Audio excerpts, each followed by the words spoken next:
Peace. This is Jamal Robinson with 720astrology.com. And today I want to talk about or speak from the topic of Venus and Mars, the astrology of the lovers. I think this is a fitting conversation for now, or for the time that we're in, because today, April 30th? I think today is the 30th. Yeah, today is the 30th. Venus has already made its ingress into Taurus, which is one of its home signs. So Venus is in her domicile.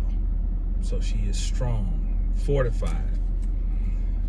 Mars is currently at 29 degrees of Pisces, the anaretic degree. And the anaretic degree can bring about sudden change. And of course, we saw some evidence of that yesterday, March 29th, with the tragic events in Charlotte, North Carolina. But that's not the theme of our conversation. Tomorrow, May 1st, which is one of the 8 major Sabbats, Shabbats of the year, Mars will make its ingress into its home sign, or one of its home signs, of Aries. So we're going to have the lovers both in their domiciles. So I think it's a fitting time to have a conversation about these two. And what I want to do is present something that shows 3 levels of interpretation and consideration. The archetypal, which is looking at the overarching energy. The collective, which touches on how collectively we may view these energies interacting. And hopefully this will give some insight into how to have a richer experience individually or personally. So first thing is from January of 2022 until January of 2025, the nodal axis, meaning the North Node and South Node, are under the leadership and rulership of Venus and Mars. Because in 2022, the North Node was in Taurus, and the South Node was in Scorpio. So there was something there about transitioning from the Martian desire aspect of Scorpio to the Taurus possession and resource side with Venus. And now the axis, still under Venus and Mars, is North Node in Aries. Now we're looking back at Mars again. Individualism. And we're shifting away from Venus and Libra, which is relationship and reflection. That doesn't mean that in any of these times where we're supposed to abandon the South Node influence. So we were not supposed to abandon the Martian Scorpio aspect. We were supposed to be finding a way to transition, which means you bring aspects of it along with you to the North Node. Same way, we're not supposed to be looking to just end our relationships. All this is a time to get out of relationships. All relationships are in trouble right now because the South Node is in Libra. No. But we are shifting our focus to, how do I show up in relationship? Or what does a relationship mean to me? And amongst many other things. But either way, for a span of about 3 years, we have concentration on Venus and Mars. So again, that makes this a fitting time to have this discussion. So I want to look at some archetypal things. I don't want to be on here with the dry mouth. So let me get myself together. So Mars, for one, will coincide with right here. This is the front side of the tree of life. All right, front side. And so you'll see here that here is Gabora, and Gabora is severity. That's sphere number 5, severity. All right, and directly across from severity or Gabor, you'll see we have Netzik, and Netzik for victory. Well, Gabor right here, severity, is on the rulership of Mars. Victory, which is Netzik down here, is under rulership of Venus. And you can see that they are flanking the sun, which is Tiferet. So the sun, which is the centerpiece of this tree, it is where the supernals up here have filtered down, and now they have connection with the lower part through Tiferet. So Tiferet is like the central station. It's the core of the tree of life. And Gabora and Netzik play an integral role in feeding this core, or the heart, what it needs to keep pumping. The Tiferet could also represent the Christ child that comes out of the resistance between Gabor and Netzik. Well, see, Gabor, again, severity. What is severity? Sever means to cut. And we know that Mars is associated with knives, weapons, things that pierce. Venus, as in victory with Netzik, attraction, magnetization, conducting, the conduction of energy. That's Venus.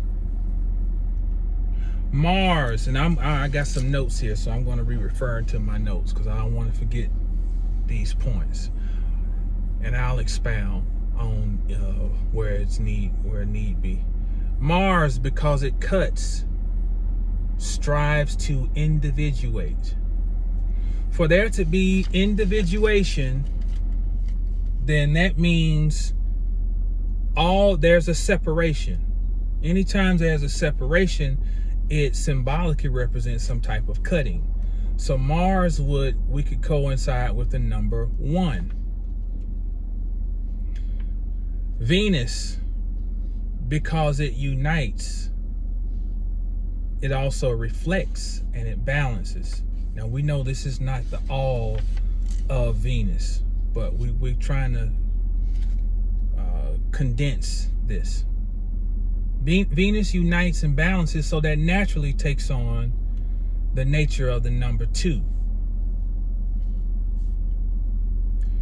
Now, Mars is on the side of the zodiac of the sun rising. So Mars in Aries coincides with the wheel, because what is rising is the wheel, is a wheel, W-I-L-L. Now, we could liken this to, in Egyptian or Cometian mythology, we could almost liken this to Osiris. Okay? And then Venus, let me say this too. Mars, because it's on the side of the rising, would coincide symbolically with the word good, G-O-O-D. Now this is, let me Let me preface this. This is not to suggest that masculine energy is good and feminine is bad. We're not talking about morality here. And if you'll just be patient as I'm explaining this, then my thought process will make sense, because we're talking symbolism. So Mars would coincide with the good in Aries because the sun is rising. And in the ancient world, daylight would be considered the good and the night would be considered the evil. Okay, that's what I'm talking about the symbolism. So Mars then could coincide with Osiris.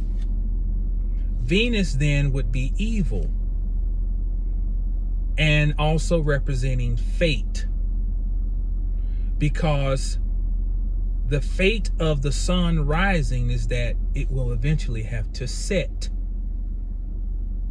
And by its setting, it will have to move into the underworld, which is the nighttime, which we would coincide with the word evil. Now, sidebar, the word evil doesn't even mean what we think. Notice we have Eve, the character in the Judaic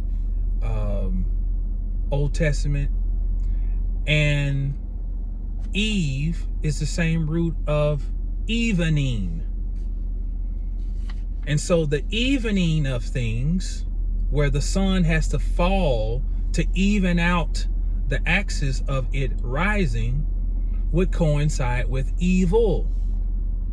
But the word evil doesn't mean what we think. Evil comes from a Sanskrit word, upal. And upal is where we get opal or Upanishads. So evil really means a jewel. And the jewel is hidden. So now, see how we just with a little bit of scholarship, little etymology, we removed that negative connotation of me associating evil with Eve or with Venus. Now, if Mars as the good wheel rising is Osiris, then Venus would have to be Set. And although in the story Set and Osiris are portrayed as brothers, we got to understand when you're talking about mythology, you have to look at it in layers. It is shrouded in symbolism. So what does Set do in the mythology? He cuts Osiris up into pieces. And by him doing his so-called evil deed, he sends Osiris into the underworld. See? So this is the connection between Venus and Set, the sun setting. Now, the drama between Osiris and Set, Mars and Venus, is actually working towards a perfection. And that perfection is personified in the character Horus or Heru. Horus becomes the perfection, the understanding, or the so-called Christ child, or Tifereth. We could liken it to Tifereth in Kabbalah, because it is what comes out of the duality, the dualism, the resistance between good and evil, positive and negative, masculine and feminine, Osiris and Set. The duel between those two energetic forces produces perfection. And that's the code that the great C. Freemanel taught us of GPE. The Great Pyramid of Egypt is a code. G for good, or Great Pyramid of Evil, breaks down to the acronym GPE, Great Pyramid of Evil of Egypt, GPE. The P is the apex. It is the top of the pyramid. It's for perfection. The G in great is for good. The E in Egypt is for evil. So the good and evil are rectified through perfection. The perfection stands above the duality that we believe exists. That's the message in that. So the Osirian story, and this is not to leave out Isis.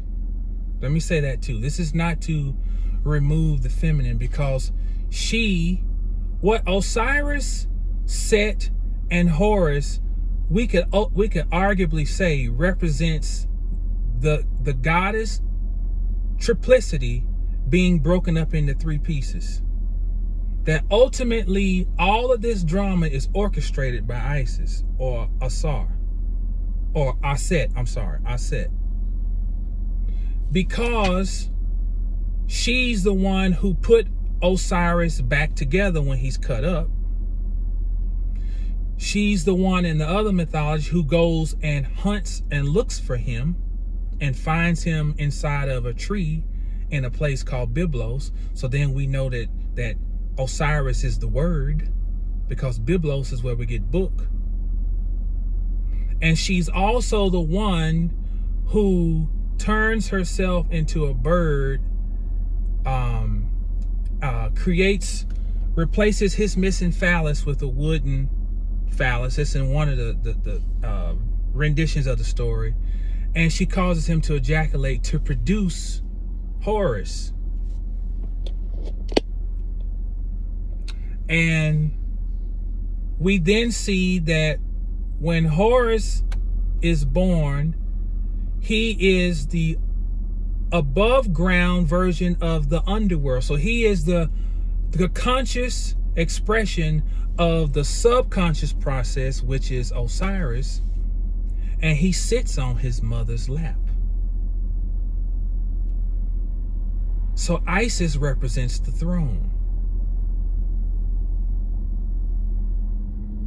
So I just want to explain that, so that this is not to suggest that the way I broke it down is eradicating or wiping out the feminine, because actually the feminine is actually the whole show is her running it.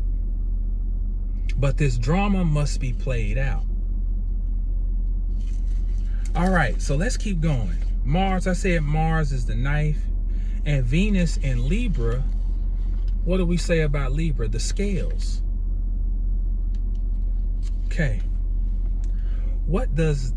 Here's where we start seeing the contradiction in this, the irony, because we're going to see how the two are going to start showing that they are actually the other. And I wish I would have remembered. I wanted to bring something else, but it's all right. So what do they have in common? Venus coinciding with Libra and the scales. Scales, the word scale means to cut and divide, as in knowledge. Because like words like science, schematic, schism, any word with a SC, scissor, SC words denote cutting. But science gives us a clue that the cutting is a form of acquiring knowledge. We're dissecting, we're cutting. So knowledge applies, sidebar, applies again to both Venus and Mars. Even when we separate them into the idea of Venus being the mending or joining or bringing together, that's knowledge. The Ankh, the Anuk. And then the cutting that we would normally just associate with Mars, it again is knowledge. See, there's layers to this. It's layers. But I'm going to look at right now I'm looking at the layer that shows that both of them are both basically representing cutting. Because Venus association with the scales, and the word scale literally means cutting. All right. Scale also means to climb. and to stumble. So it could be climbing or stumbling. So there's that duality again. So the irony is that while Venus joins for the sake of knowledge and creation, a nook, which I just mentioned, the cutting action, as in science, SC words, is also associated with knowledge. Why is this important? Because, for one, in astrology, one beautiful thing about astrology is that it shows us that when planets are opposing each other, they are also complementing each other. It always gives us an out. It always gives us a choice. We have a choice. We have a choice to be in opposition or to be in complementary relationship, to support each other. And while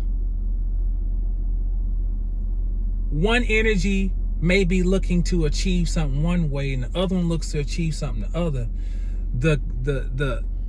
the great challenge is to figure out how to meet in the middle. And to see the etymology, this thing was divinely set up to leave us breadcrumbs about how to overcome, I think, to overcome the purely oppositional aspect of these two energies, and to figure out how they actually can complement each other. Mars as the knife coincides with the penis, the phallus. Venus as the magnet, though, also coincides with the word penis. And it's from the Latin. Penus is the Latin root, or the Latin variation of penis. And it means the innermost sanctuary in the temple of Venus. That's the literal meaning of that Latin root. Once again, we would normally correlate Mars in its association with knives, things that stick out and poke and cut. We would normally associate that with Mars. But when we go and look into the etymology of the words, we find that the male member, the penis, the phallus associated with Mars, when we look into that word, we'll find that it actually traces back to Venus. And this is the book that I got this from. I want to share this. It's called Esoteric, the Encyclopedia of Esoteric Man. It's a great resource to have. So, what is Mars' primary fear? It's a term called vagina dentata, as in toothed vulva. In Hebrew, bet shanayim. Mars is afraid of what is attributed to the Martian energy. Like we said, we associate knives and bullets and weapons with Mars. And the ultimate fear of Mars is being cut, as in castrated. Because the vagina dentata is the fear that the male member will be chopped off. And see, I want to sidebar this right here, because here's when we go down to a collective, think about a collective reality. If we want to look at that between just the interaction between man and woman in cohabitation and relationship.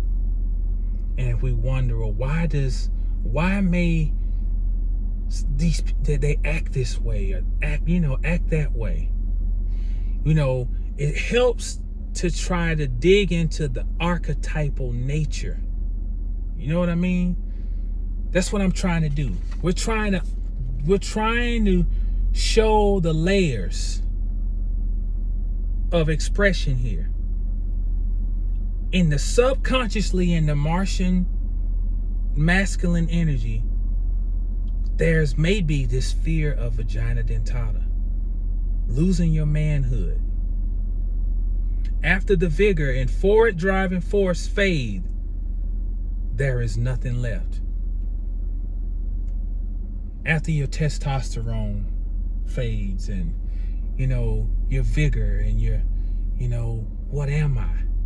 That's the fear deep in the masculine Martian subconscious. And I want to recommend, now this, I inherited this book from my father, and it is deep. I mean deep.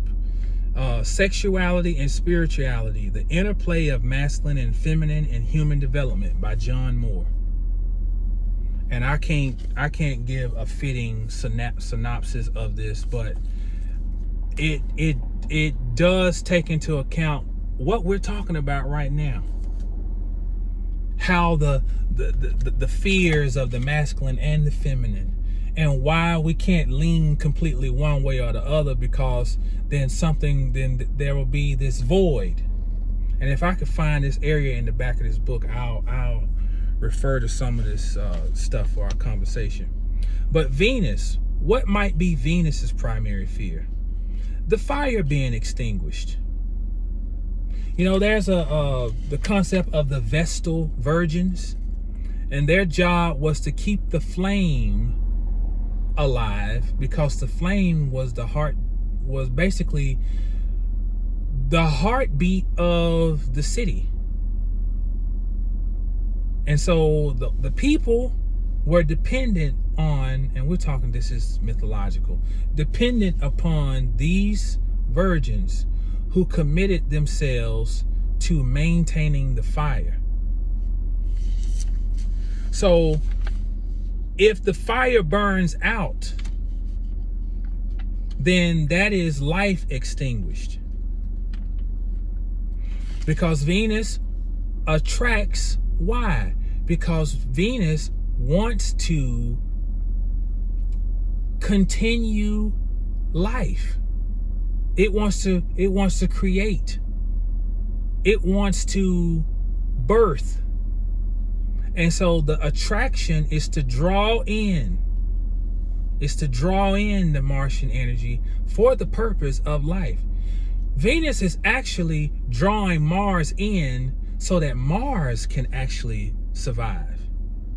She's drawing the Martian energy in so that Mars can actually live again. And she can live. She lives through Mars. And he must go through her so that he can live. So then the primary fear for Venus may be, again, the fire being extinguished. After the attractiveness and union fade, is there nothing left?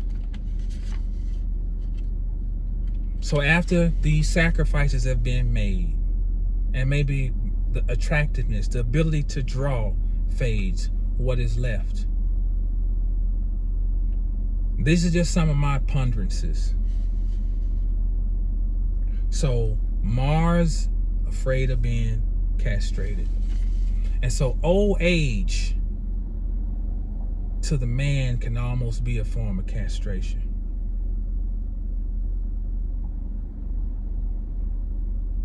Whereas old age for the woman may leave her feeling like, well, what is left for me to live for? Because my life has been dedicated to the union, the creation, the stability, keeping the home. Well, what do I have left?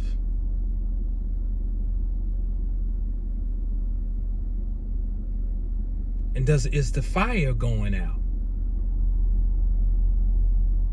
And so this book, again, is really, it really is heavy. And I know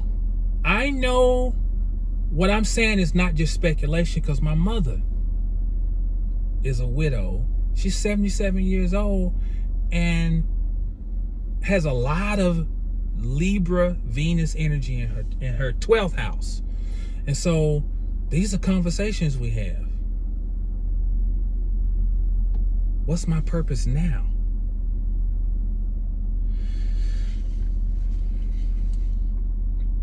Mars as masculine is also spring. It's the rising.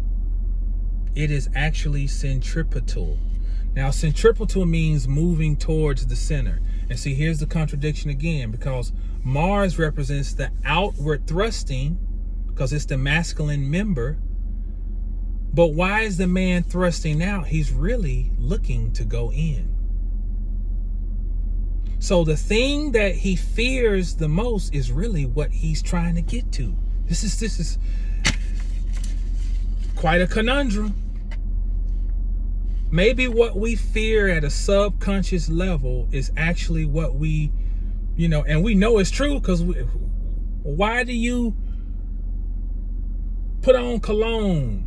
Why do you get your beard trimmed? Why do you wash your vehicle? You don't do it to attract some man's attention. I mean, in normal situations, you're doing it for a woman's attention. So getting that attention is why, because we're trying to get in. We're trying to get into her. Centripetal. So with that centripetal moving towards the center, we're devolving through destruction, working through the vertical longitudinal plane, penetrating, because longitudinal, that's up. That's Mars. We're trying to, this is the erection, up. That's the plane that the masculine is working through. He is not concerned with time. He's individualistic, self-concerned, and self-sacrificial at the same time. What a contradiction. Basically selfish and sacrificial at the same time. He's sacrificing himself through his selfishness. Some crazy shit. Venus as feminine, the fall, the setting, is centrifugal, moving from the center outwardly. Again, there's a contradiction, because Venus draws in, but why? To push out. Centrifugal. Evolving through expansion and multiplicity, working through the horizontal, the latitudinal plane, parallel to the earth. Always looking to stay in alignment with the earth, with nature. She is very much aware of time. Of course she is. She has a cycle.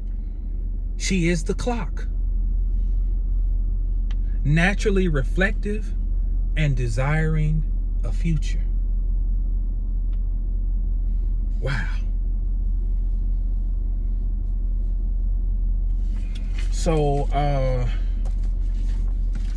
I want to finish, and I don't know if this actually explains anything, but I'm just trying to present this just to show the complexity of these energies. Absolutes. Yeah, this is the last chapter. It's the masculine and feminine absolutes.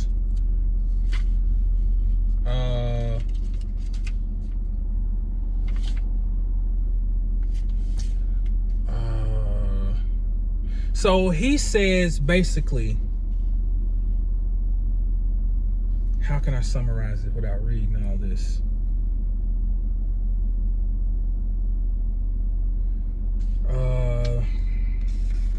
Maybe I'll just,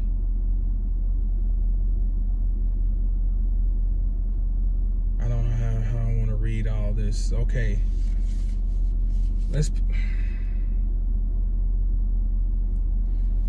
The difficulty arising from the conception of the one is that the feminine and personal original principle of it. Okay, listen, let's just go forward.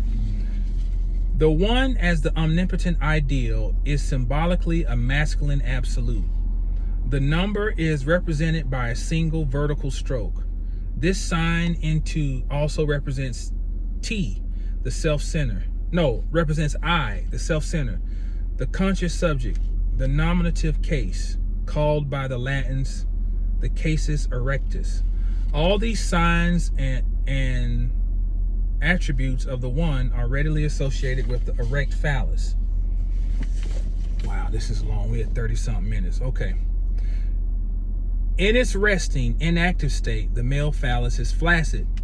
To make it erect and capable of procreative penetration, it needs to be filled with desire, worshipped and stimulated by erotic activity. In becoming erect, the masculine male is aroused to display, to assert dominion over the feminine female, to assert godlike status. The feminine female willingly provides the pleasure so that her procreative purpose is accomplished. I'm going to skip down. Worship of the one, the masculine absolute, is attractive then. Well, I can't skip it. Okay, I got to read this because it won't make sense. Symbolically, this sequence represents, as in the verses from Genesis referred to above, the fulfilling of the role assigned to the feminine left in individual psychological terms and the female in sexual physical terms. In these complementary roles, both parties acquiesce to sorrow. I do not feel that the word sorrow should be taken so much in its common and particular sense of sadness and tears as in its general and wider sense of being continually and hauntingly aware that earthly life is transitory, incomplete, and deeply unsatisfying. In some traditions, such sorrow would be called longing, a longing to find truth, peace, and fulfillment. In other words, the conceiving and procreative role and subjection to the masculine assigned to the feminine, and the labor and mortal death assigned to the masculine are due to ignorance of what is missing from mortal existence, consciousness and knowledge of spiritual destiny, represented in the biblical story by the Lord God denying Adam and Eve access to the tree of life.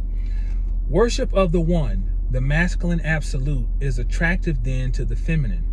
In its sexual procreative aspect, this dispensation appeals to the feminine in that the deity to be drawn down to earth to give of his masculine blessing and inspiration should ideally be a father God. In its spiritual aspect also, the masculine one appeals to the feminine as an image which can be identified with, surrendered to, and obeyed. In neither view is this dispensation sympathetic to the masculine, which is especially unhappy with an authoritarian father figure and commitment to serving the procreator for its own sake. See, he's showing us this like it's so many contradictions, and it's just okay. Overall, the difficulty arising from the conception of the one as absolute is that the feminine will historically tend to allow the impersonal, original principle of it as totality to degenerate into the partisan worship of masculine male images. What then may be said concerning the alternative absolute? Nothing. So he's juxtaposing the masculine absolute as the number one and the feminine absolute as zero or nothing, the nothingness. Symbolically, it could be said to be feminine in that, as not, it is represented by a circle, which in the sexual context and in juxtaposition with the penial connotations of the single vertical stroke of the one, begs association with the vaginal aperture of the female. The zero, the secret orifice, the dark cavern, or the black hole fascinates the masculine. To penetrate it represents a challenge, a motive, and a quest. On the one hand, the deep unknown offers ecstasy, either in the sexual sense of erotic, sensual pleasure, an orgasm, or in the spiritual sense of the ecstasy promised through communion with the absolute. On the other hand, this commitment calls for a sacrifice of which the masculine is fearful and circumspect. Here we go. It is reluctant to undertake a responsibility which it sees as a possible loss of autonomy and will, a threat to freedom and identity. Nevertheless, the promise of ecstasy usually prevails, and it is thus that the feminine absolute nothing is sexually and spiritually attractive to the masculine. Needless to say, it is not so to the feminine. The feminine relies on identity, continuity, and survival for security, and the prospect of oblivion and nothing is not sympathetic. Let me just pause here. I feel that he's trying to convey is that both are looking for what the other energy brings, or the reflective energy brings.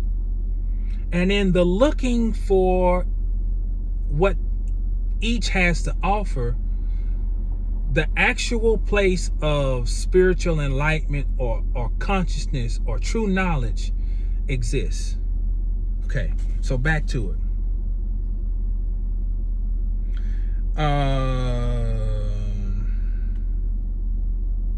Overall, the difficulty arising from the acknowledgement of nothing as the absolute is that the masculine in its pursuit of sensual pleasure or spiritual ecstasy will overlook or ignore or deliberately deny its responsibility to the feminine. If it is so wrapped up in its selfish desires, interested only in the immediate orgasm in whatever form, then there is the danger of abandoning or rejecting the feminine for its own worth, which in turn causes segregation and alienation of the natural creation. Wow. So basically, he's saying if you lean to either side completely with the masculine, the number one, or the feminine, the zero, he uses the symbolism of the prostitute and the monk. The prostitute and the monk represent to me the two alienated extremes. I hasten to add emphasis to represent me. I am not judging or criticizing actual people who are playing and experiencing those roles in life. Symbolically, the prostitute represents the possible unfortunate fate of the feminine when, in the absolute as one dispensation, the sexual aspect obliterates the spiritual. All that then remains is the attraction to and the selling of the female body to cater for the pleasure-seeking appetites of the male. And symbolically, the monk represents the fate of the masculine when, in the absolute as nothing dispensation, the spiritual aspect obliterates the sexual, and in the process abandons the natural and serving responsibility to the feminine. Some heavy shit. And in conclusion, it helps to just elevate the thought process to the realization that you don't have duality if both sides don't have purpose to a higher calling, a higher reality. And so in our conversations, the challenge is to figure out how to approach this perfection in your individual relationship, which your balance that you achieve in your individual relationship does not matter with how it lines up with anything anyone else would call balance. You and your significant other have to figure out how to find your own idea of balance, under the behest that above us exists something that is actually pre-existent. In other words, when you rub two rough objects together and they create fire, did they actually create fire? Or did the fire already exist in another realm? And when those two came together, the resistance between those, the match and the striking plane, did they actually create the fire, or did they come together and create a frequency that allowed the fire to come through a door into this realm? We don't create fire. Fire already exists. And in my humble estimate, what the perfection is when Mars and Venus are able to create a fire and sustain it, or to allow a fire into this realm and sustain it. That is them operating, I think, at their highest. Their ability to maintain a flame that they saw in another realm and allowed to move into this one. Sorry, I know this is a long video, but I've been wanting to do this for a while, and I think it's fitting for the climate we're in right now and the astrological aspects that are forming. For private readings, I'm available through my website, 720astrology.com. Know the stars to know yourself. Peace.